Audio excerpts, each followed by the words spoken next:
Hello, let me tell you something that might just shock you. In my first 5 years of living in the UK, I lost money trying to invest smart. I thought I had figured it out. And after all, I came from Nigeria with hustle spirit, as you all know, big dreams, and that Nigerian sharpness that we all have. More so that I was also a finance professional back home in Nigeria with wealth of experience. But guess what? The UK system humbled me big time. I made 5 financial mistakes that nearly messed up the progress of my life. And you know what I actually find out? Almost every Nigerian I know who just landed in the UK, whether they came to study, work, or relocate their family, ends up falling into one or many of these traps that I'm about to mention. So in this video today, I'm going to be breaking down the 5 most common investing mistakes that Nigerians make in their first 5 years in the UK, using my own experience and story, and those people around me that I also interacted with. So you can avoid them and start building your own investment world right from the beginning. So the first mistake is the fact that investing without understanding the UK system is a problem. I bought some shares on a random app within the first 3 weeks of landing in the UK. I didn't know what share ISA was then. I had no idea that there are platforms in the UK that let you invest completely in tax-free system up to a certain limit. I really don't know then. As a matter of fact, a friend of mine, I remember, in Birmingham, also joined a crypto group on WhatsApp and invested about £2,000 then. No research, nothing. 6 months later, simply silence. The group had disappeared. You see, back in Nigeria, we often move fast. Someone gives us information, then we act. But here in the UK, you don't understand how the system works, you will pay with your money and your peace of mind. So how do we correct these mistakes? Number one, learn about ISAs, whether cash ISAs, stock or share ISAs, or lifetime ISAs. So what is an ISA if you ask me? An ISA simply means individual savings account in the UK. It is simply a special type of savings or investment account that allows your money to grow without paying tax on it. So that means you don't pay tax on the interest or dividends or capital gains you earn within that account. So like I said, there are different types of ISA accounts. For instance, there is a cash ISA account which works like a regular savings account, but the interest is actually tax-free. So this is very good for short-term savings or an emergency fund. There's also what we call stocks or share ISA. So this allows you to invest in the stock market funds, maybe shares, maybe bonds. All gains and dividend therein make it tax-free. In other words, you don't pay tax on it. There's also what we call a lifetime ISA, LISA.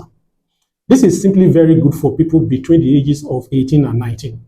So if you save up to say 4,000 a year, the government will add additional £1,000, which is about 25 bonus to you for free. So you can use it to buy your first home or plan for your retirement at age 60. So the problem LISA has is that if you withdraw early, you may be penalized for it. So there is also the one they call junior ISA, GISA, for children under 18. Parents or guardian can actually save or invest on behalf of their children.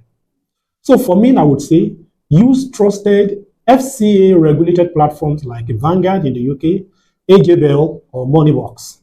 And then I will also advise you. I will advise that you watch several beginner-friendly UK investment content like this before you actually dive in, because it will give you a lot of understanding.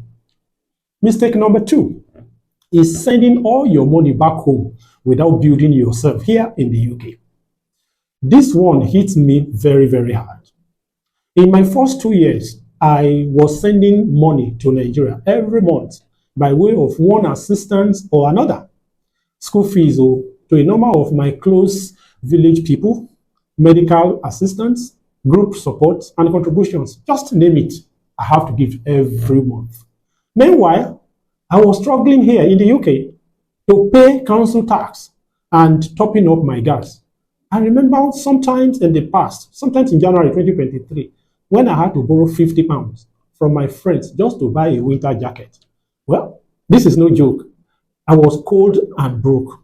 Yet, in that same month, I realized that I had changed £250 into Naira and sent home for one financial assistance or the other. This is what many of us face in the UK. How do I get out of it? First of all, first you must understand that you cannot pour water from an empty cup. Never. Before sending that money home, build your emergency fund here in the UK. Start a monthly savings plan or investment with maybe £20, maybe £50. You can use app like Plum, Monzoport, or Chip to automate your saving. You can still support your family, but from your overflow, not from the sacrifice you are making. Mistake number three, rushing to buy property too early. I remember this clearly. My wife and I were on the street of Warrington to Widnes to St. Helens looking for a house to buy within the first 18 months of our arriving. Just because someone told us house prices are rising now, quickly take action. No one told me about leasehold versus freehold, ground rent and service charges, or what a mortgage stress even look like. I was ready to lock myself into a 25-year loan plan with no emergency fund, no credit score history, and no understanding of what I was even signing into. In fact, one of my friends in Luton did buy and now spends over about £300 every month on service charge on his house alone. He regrets not renting a bit longer and planning even better. How do you avoid something like this? I will advise, like I mentioned, use the lifetime ISA. If you are a first-time buyer, you will get something like about 25% government bonus. Don't rush at all. Give yourself at least 2 to 3 years to understand how UK mortgages and property taxes work here.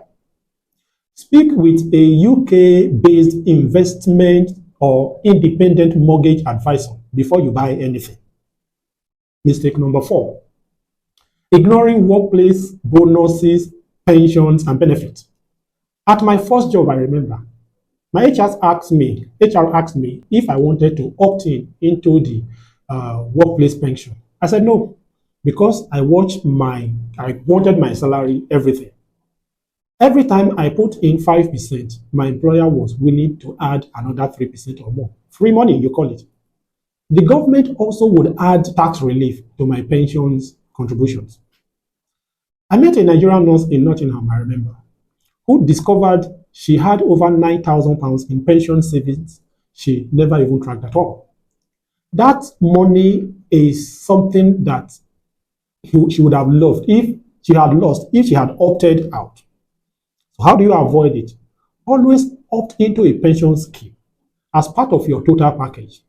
Log into your pension dashboard to track your finances, savings, and investment performance. Even if you plan to return to Nigeria, that money will still be yours anyway. Mistake number five, following the crowd and investing based on hype or hearsay. Let's say it, we Nigerians love a good story. If someone tells us they made £2,000 from Airbnb or flipping homes or new crypto token, we just jump into it without questioning. A friend of mine in Liverpool told me he invested in the UK-based tech startup company through a guy in our Nigerian Warrington community. They promised him monthly returns. He didn't check if the business was even registered at all. He didn't ask any question. He just trusted his vibes and jumped into it. And before you know it, he had lost over £1,500 in the process. How do you avoid situations like this? Like I said, don't follow crowd at all. Don't follow pressure. Ask questions. Is this FCA regulated? Is there a business plan for this? Different kind of questions should be asked. Well, I will advise stick to diversify boring but safe investment like index fund, maybe FTSE 100 or S&P 500 ETFs. That will help you. If you are new, I would advise start small, test first, and trust later. This is my final takeaway here. It is not too late to get it right. If you have made one or more problems or more mistakes or the other, I tell you, I've been through it. Many of us have also been through it. What you need to do is that you need to learn and adjust quickly. Don't feel pressure by what others are saying or doing. Your financial journey is personal to you.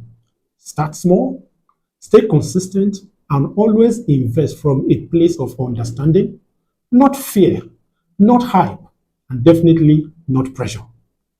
Your first 5 years in the UK can set you up for wealth or keep you chasing survivor throughout your life in the UK.